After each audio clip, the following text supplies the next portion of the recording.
Bismillahirrahmanirrahim. Assalamualaikum warahmatullahi wabarakatuh. Berita Liga 19 Julai bersama saya Adi Akmal Shahrom dan berikut tajuk utama malam ini.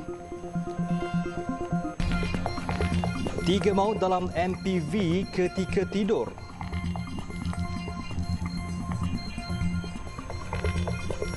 Juga jauhi hasad dengki dan fitnah memfitnah.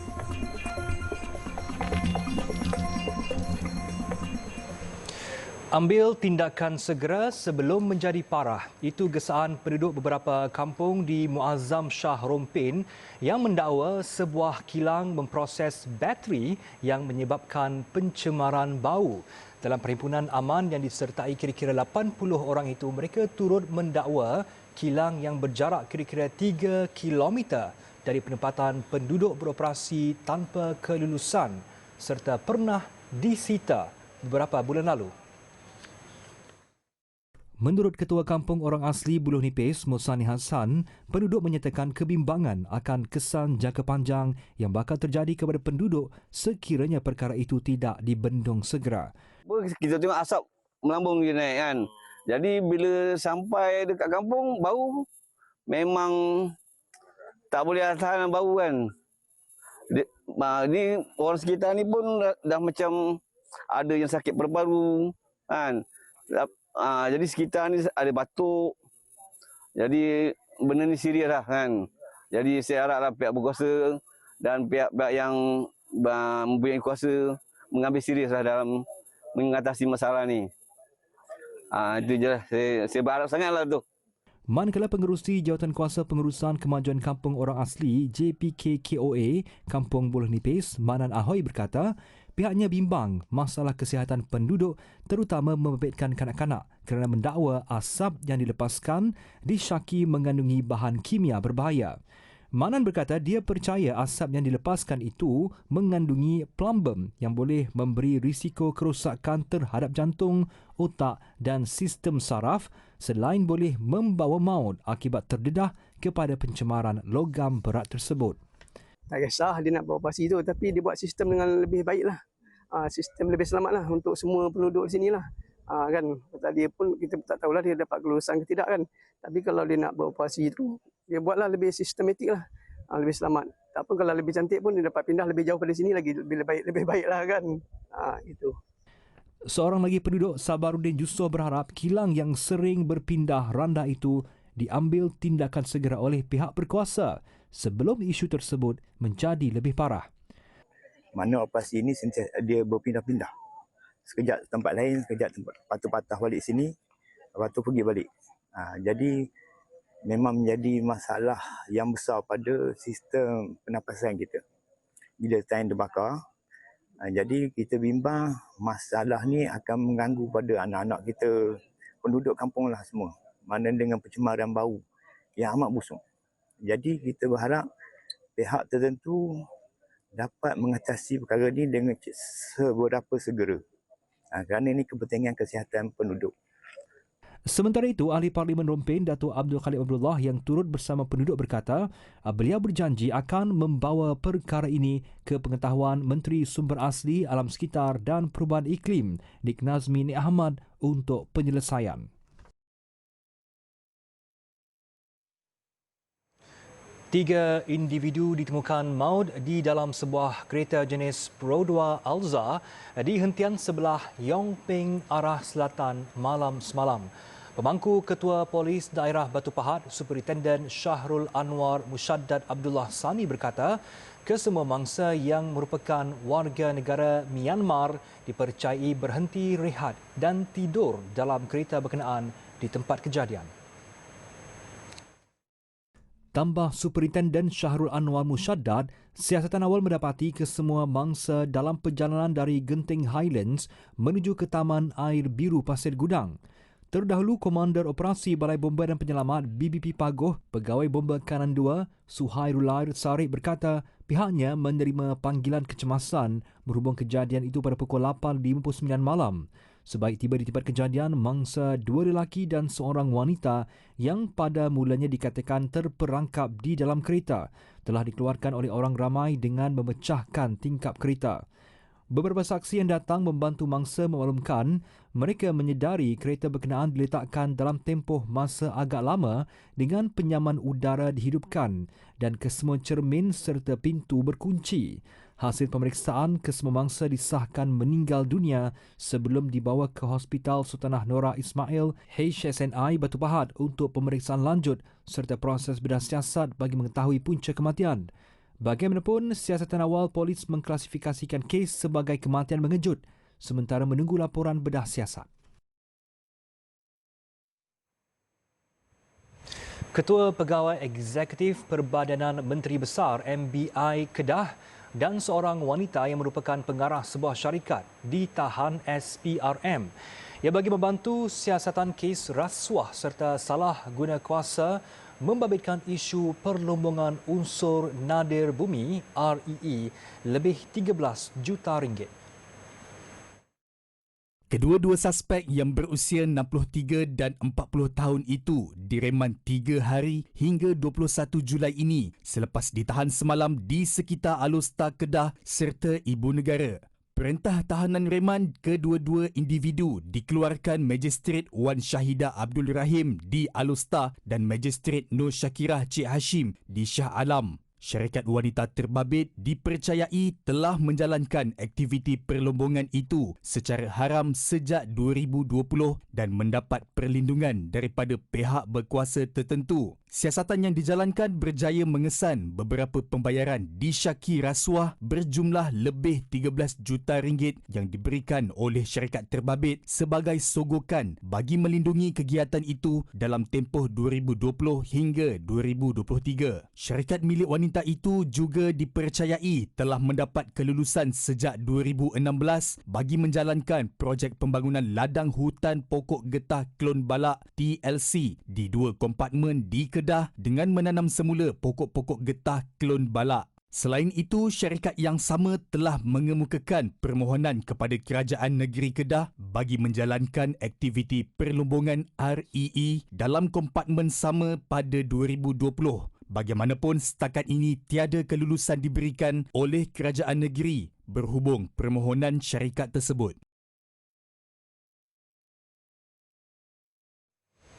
Sementara itu, dalam kes berlainan, Jabatan Peguam Negara menafikan wujudnya pendawaan terpilih bermotif politik dan penganiayaan terhadap mana-mana individu yang melakukan kesalahan di bawah mana-mana peruntukan undang-undang. Peguam Negara dalam kenyataan hari ini berkata, sekiranya terdapat keterangan dan bukti kukuh bahawa mana-mana individu telah melakukan kesalahan di bawah mana-mana peruntukan undang-undang, individu itu akan didakwa oleh pihaknya berdasarkan peruntukan undang-undang tanpa mengira status dan latar belakang orang yang didakwa. Kenyataan ini dikeluarkan ekoran dakwaan bahawa berlakunya pendakwaan terpilih yang bermotifkan politik dan penganiayaan dalam pendakwaan baru-baru ini, dan Jabatan Peguam Negara menegaskan bahawa keputusan untuk mengenakan pertuduhan terhadap mana-mana orang adalah berdasarkan keterangan dan fakta hasil daripada penyiasatan dan bukannya atas desakan mana-mana pihak atau faktor lain. Keputusan itu dibuat berdasarkan keterangan dalam kertas siasatan, tidak memihak kepada sesiapa, berlandaskan teras integriti bagi memastikan mangsa, saksi, tertuduh dan orang awam memperoleh keadilan yang sewajarnya selaras dengan bidang kuasa Peguam Negara yang diperuntukkan di bawah Perkara 145/3 Perlembagaan Persekutuan.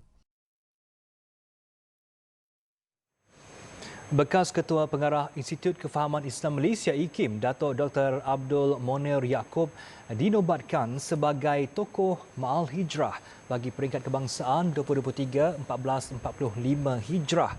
Manakala tokoh Ma'al Hijrah antarabangsa boleh diberikan kepada Mufti Besar India Al-Alamah Sheikh Abu Bakar Ahmad Al-Malibari.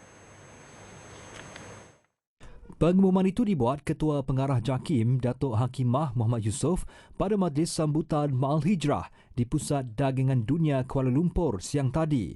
Pemilihan Datuk Dr. Abdul Monir dibuat atas sumbangan besar beliau dalam pembangunan ummah dan perkembangan syiar Islam, terutama dalam bidang syariah dan perbandingan undang-undang.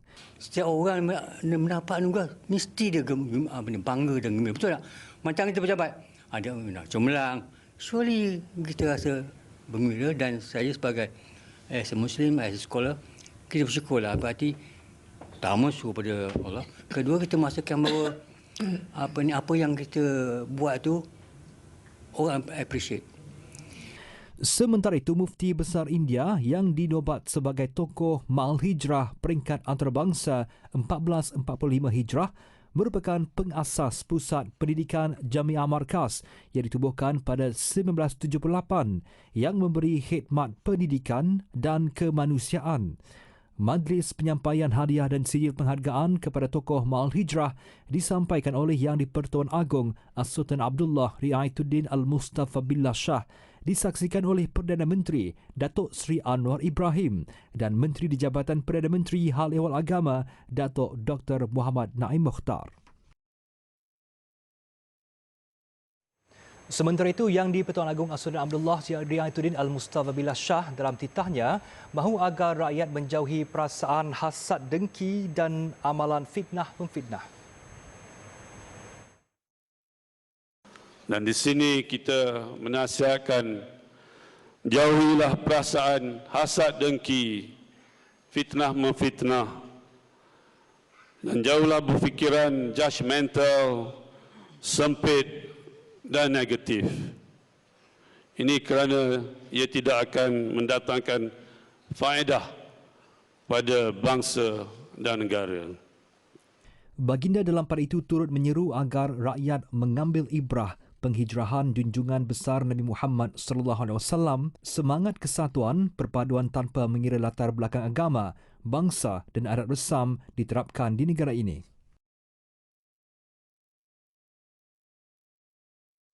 Sementara itu, Sultan Perak Sultan Nazrin Shah menitipkan doa agar umat Islam di Malaysia melakukan penghijrahan minda daripada budaya yang memilih untuk bermusuh kepada berkawan, budaya bersengketa berubah kepada berdamai, berdendam kepada bermaaf-maafan, menabur janji kepada mengotakan kata dan mencari kelemahan kepada menggabungkan kekuatan. Penghijrahan budaya merupakan kesediaan meninggalkan budaya usang, budaya lapuk, digantikan dengan budaya lebih dinamik yang mencerminkan keluhuran budi, mengamalkan disiplin, memiliki maruah dan harga diri, bersifat amanah, jujur, ikhlas, bertunjangkan prinsip dan nilai Islam. Penghijrahan adalah suatu jihad, dan orang-orang yang berhijrah di jalan Allah akan memperoleh kejayaan dan kemudahan hidup yang lebih baik. Sultan Nazrin bertitah umat Islam perlu bersedia, malah wajib melakukan penghijrahan minda dan budaya. Penghijrahan itu, titah baginda, membolehkan ummah berupaya memahami dan mentafsirkan isu-isu semasa daripada pelbagai dimensi serta bertenaga menangani dan menguasai situasi semasa, terutama revolusi teknologi yang sedang pesat berlaku. Sultan Nazrin bertitah demikian pada majlis sambutan Ma'al Hijrah 1445 Hijrah peringkat Negeri Perak di Meru Ipoh hari ini. Pada majlis tersebut, baginda turut berkenan menyampaikan anugerah tokoh Ma'al Hijrah Negeri Perak 1445 Hijrah kepada pengasas Yayasan Pembangunan Masjid-Masjid Wilayah Bagan Serai, Jurij Sulaiman.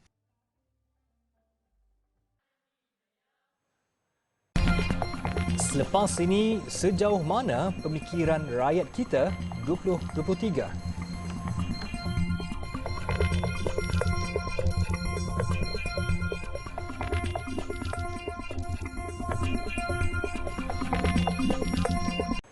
Bertemu kembali. Dalam usaha membentuk masyarakat bertamadun, Islam menuntut bukan sahaja perubahan sikap dan fizikal, malah penghijrahan minda. Walaupun negara ini kini tidak berlaku penindasan fizikal seperti beberapa negara lain, namun perlu mengambil ibrah tersirat daripada setiap peristiwa terutama ketika zaman para anbiya. Bagaimanapun setelah 2023, sejauh mana hijrah pemikiran rakyat kita? Adakah masyarakat kita bersedia menghadapi arus teknologi yang semakin mencabar? Ikuti laporan khas yang disediakan wartawan Abdul Rahman Kunyu sempena Maal Hijrah 1445 Hijrah.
Kita kurangkan masa dia dengan gadget supaya mereka tahu sebenarnya banyak lagi ilmu-ilmu yang boleh diterokai dan dikuasai apabila mereka faham kaitan sains dan Al-Quran.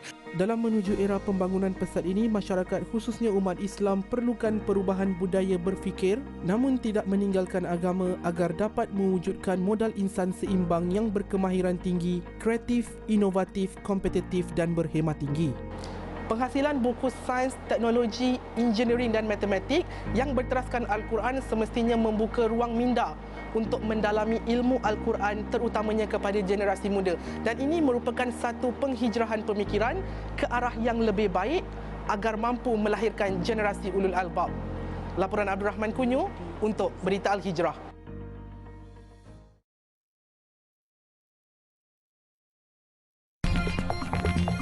13 tahun TV Al-Hijrah menghijrahkan ummah.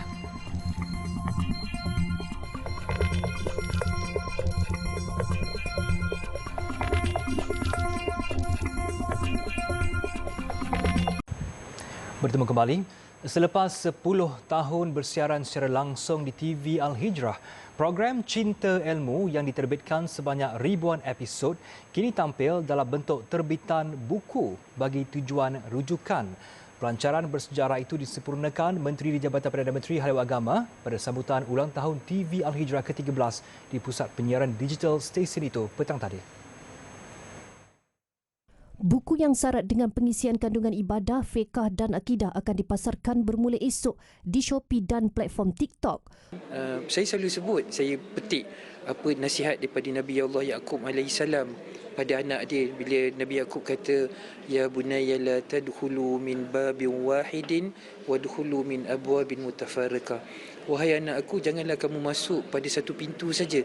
Maknanya Nabi Yaqub ajar pada kita semua, kalau kita nak buat sesuatu perkara, kita kena multiply, kita kena guna cara-cara yang berbeza dalam konteks ni nak menyampaikan dakwah, bukan saja dalam konteks TV, penyiaran, tetapi juga dibuat dalam konteks buku. Jadi sebab itulah ini dengan adanya kepelbagaian cara untuk menyampaikan dakwah dan ilmu pengetahuan ini, saya rasa ini satu kejayaan kepada TV Hijrah.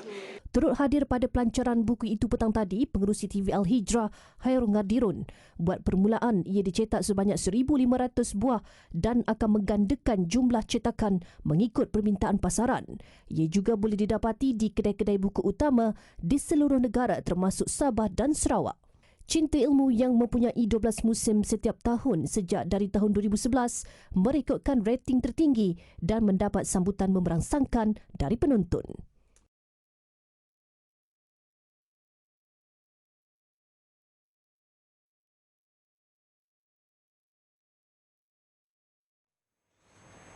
Baik, sekian untuk malam ini. Banyak lagi kandungan berita Al-Hijrah menerusi platform media sosial seperti Facebook, Twitter, YouTube, Instagram dan TikTok. Dan jangan lupa alhijrahnews.com untuk laporan berita dalam dan luar negara serta artikel eksklusif.